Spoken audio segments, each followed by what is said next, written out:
Hi ළමයි කොහොමද ඔයගලන්ට? ඔයාලා හොඳින් ඉන්නවා ඇති කියලා මම හිතනවා. ඉතින් මම අද වෙනසකටත් එක්ක ෆුඩ් මැට් එකක් දාන්න ආවා විහාර මහදේවි පාර්ක් එකට. දැන් මම මේ තැනක් හොයන ගමන්. මේක තමයි හොයාගත්ත ප්ලේස් එක. මෙතනට අනිත් කටට ඩිස්ටර්බ් වෙන්නෙත් නෑ. මෙතනට වටේම පේනවා සහ මෙතන හෙවනයි මේ ටයිම් එකට. මොකද ඒ කියන්නේ තවම 4 වගේ හින්දා හවස ගොඩක් ඉරාවු තියෙනවා. ඉතින් ඒත් මෙතන මාරම ලස්සනයි, වටේම පේනවා. ඒ වගේම අනිත් කටට ඩිස්ටර්බ් වෙන්නෙත් නැහැ. ඒ හින්දා මම මෙතන තමයි තෝරගත්තේ. ළමයි අද මම පාර්ක් එකට ගියේ තනියම. මම පාර්ක් එකට යන කලින් ගාඩිල්ස් එකට ගිහිල්ලා මම කැමතිම පළතුරු ගත්තා. ඊට පස්සේ මේ විදිහට මම චෝටි විදිහට මගේ ෆුඩ් මැට් එක ලස්සනට හදාගත්තා. ඉතින් අද දවසම වැඩ කරපු නිසා මට හවස මහන්සි හොස්ටල් එකේ ඉන්න. ඉතින් මට හිතුණා මේ වගේ නිදහසේ ඇවිල්ලා සතුටින් හවස ගත කරන්න. ඉතින් ඔයාලා මේ වගේ ටයිම් එකක් ආවොත් කොහොම හරි සතුටුම විදිහට ගත කරන්න. තනියෙන් වුණත් ප්‍රශ්නයක් නැහැ. තනියෙන් හිටියත් සතුටුම විදිහට කාලය ගත කරන්න මේ වගේ දේවල් කරන එක අපිට ගොඩක් වටිනවා. ඉතින් මේ විදිහට මම මගේ චූටිම චූටි ෆුඩ් මැට් එක හදාගත්තා. දැන් මම සින්දුවක් අහන ගමන් මේ ටික කනවා.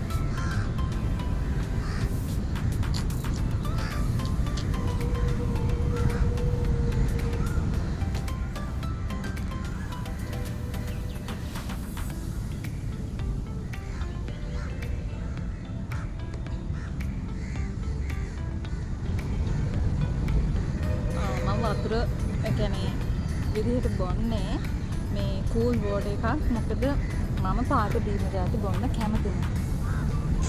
මම ළමයි මේ විදිහට ඉතින් මං කැමතිම පළතුරු කෑවා සින්දුවකුත් අහන ගමන්.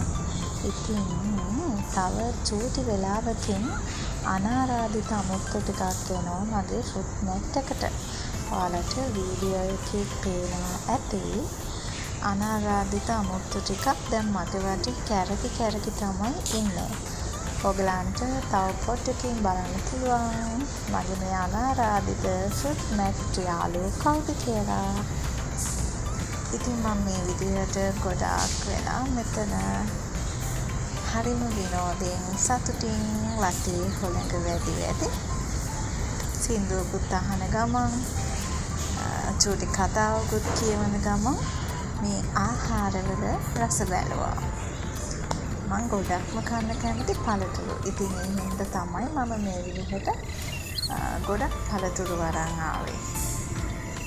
ඒ අතර මම තව බන් එකකුත් අරන් ආවා. චුට්ටි බඩගින්නක් තිබිච්ච නිසා. ඉතින් ඔන්න තව පොට්ටකින් අනාරාධිත අමුත්තු ටික කියනවා. එයාලට ඊට පස්සේ මම කෑම දෙනවා. තව චූටි වෙලාවකින් යන්නේ.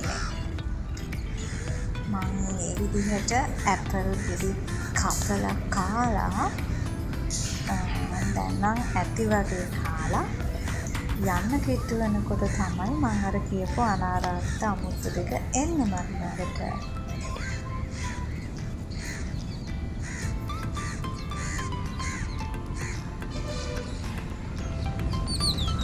යන්න ගියම තව යාළුවෝ ටිකක් ඇවිල්ලා ඉන්නවා කපුටෝ. වීඩියෝ එක අර පැත්තේ තියෙන හින්දා මට පෙන්නන්න බෑ. ඒ හින්දා මම කෑමක් යාළුවෝ විසිට කරනවා. දැන් ඉන්නේ මාව වට කරගෙන මට කන්න වෙන්නේ නැහැ. ඒක මම යාළුවට දෙනවා. ඉතින් මේ විදිහට කපුටු දෙන්නෙක් තුන් දෙනෙක් එනකොට මම යාළුවට මම කෙනෙක්ච බයිට් ටිකට්ස් දුන්නා. දැන් මං හිතුවේ එක්කෙනෙක් දෙන්නෙක් එන්නේ කියලා. ඒ විදිහට යාළුවා කෑ ගහලා තවත් ඒගොල්ලන්ගේ යාළුවන්ට එන්න කියනවා. ඊට පස්සේ කපුටු ගොඩාක් ආවා. මම හිතන්නේ පාර්ක් එකේ හිටපු කපුටන්ගේ බහුතරය ඊට පස්සේ මගේ වටේ මේ විදිහට පිරුණා. ඇත්තටම මට නම් බයත් හිතුණා. මොකද මේ කියන්නේ ගොඩාක් කපුටු මව වට කරගත්තා. මාරම බයක් ඇත්තටම ආවා. දැන් නම් ළමයි මට බයත් හිතෙනවා. ගොඩාක් කපුටෝ ඇවිල්ලා ඉන්නේ. දැන් මාව වට කරගන්න තරම් ඇවිල්ලා ඉන්නේ.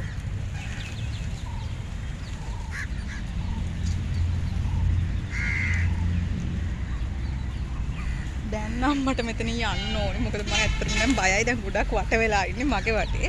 මම මෙතන කෑම තියෙන හින්දා. දැන් යන්න ඕනේ ඇත්තටම. නැත්තම් ඊළඟ ආහාරය මම වෙන්න යන්නේ කියලා මට හිතෙනවා. දැන් මෙතනටම ඇවිල්ලා ඉන්නේ.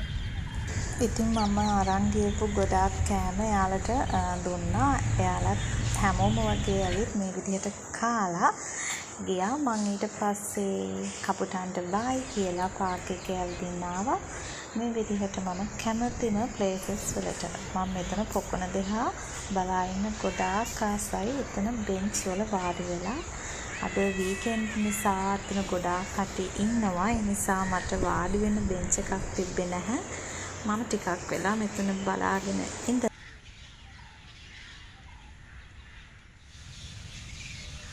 ඊට පස්සේ ළමයි මම මේ වතුර මල ළඟට ගියා. වතුර මල දිහා බලා ඉන්නකොට කොයිතරම් ප්‍රශ්න කොයිතරම් ඔළුවට බරක් දැනුණත් පුදුම සැනසීමක් දැනෙනවා. ඉතින් මම පාක් එකට ගියොත් මම අනිවාර්යෙන්ම යන තැනක් තමයි මේ වතුර මල ළඟට. ඉතින් මම මේ විදිහට වතුර මල ළඟට ගිහින් හොස්ටල් එකට යන්න තමයි හැදුවේ. මොකද මේ වෙනකොට ගොඩක් හවස් වෙලා හවස 6 වගේ වෙලා. මේ විදිහට උදේ වරුවේ දවල් වරුවේ ඇකඩමික් වැඩ ටිකක් කරලා තීසිස් එකේ වැඩ ටිකක් කරලා හවස මේ විදිහට පාක් එකට ආවා. මම එනකොට 4 වගේ. දැන් නම් 6:00 වගේ වෙලා. දැන් පාක් එකේ තනින් ලයිට් දාලා තියෙනවා. දැන් ඉතින් ප්‍රේමවන්තයෝ තමයි පාක් එකේ වැඩි. මං වගේ දැන් තනියෙන් ආපු කට්ටියට දැන් යන්න වෙලාව හරි.